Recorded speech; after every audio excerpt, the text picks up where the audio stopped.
Hi అండి, welcome to సాకి మాకి ఛానల్. ఈరోజు వీడియోలో మనం అందరి ఫేవరెట్ స్ట్రీట్ ఫుడ్ అయిన ముంత మసాలా ఎలా తయారు చేసుకోవాలో చూద్దాం.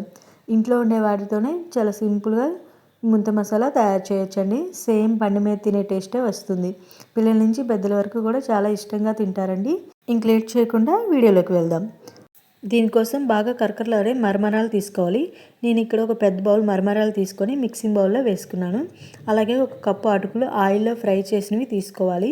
ఒక చిన్న సైజు ఆనియన్ని సన్నగా ముక్కలుగా కట్ చేసుకొని తీసుకోవాలి. సన్నగా తరిగిన టమాటా ముక్కలు, కొంచెం కొత్తిమీర, కొంచెం పుదీనా, ఒక స్పూన్ సాల్టు, ఒక స్పూన్ కారం, ఒక స్పూన్ ధనియాల పొడి, ఒక స్పూన్ చాట్ మసాలా వేసుకోవాలి.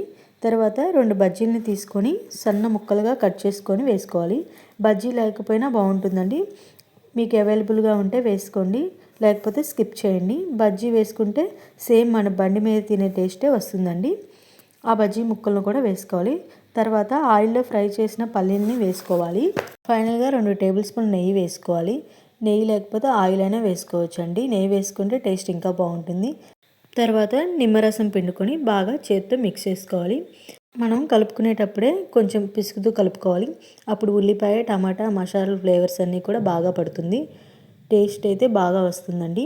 చూడండి, ఈ విధంగా బాగా మిక్స్ చేసుకోవాలి. అంతేనండి, ఎంతో టేస్టీ ఎమ్మీ అయిన ముంత మసాలా రెడీ అయిపోయింది. దీన్ని పిడత కింద పప్పు అని కూడా అంటారు. ఈ ఈవినింగ్ మీరు కూడా ఈ ముంత మసాలా రెడీ చేసి మీ ఇంట్లో వాళ్ళకి పెట్టండి. తప్పకుండా నచ్చుతుందండి. వీడియో నచ్చితే లైక్ చేయండి, సబ్స్క్రైబ్ చేసుకోండి. Thank you for watching.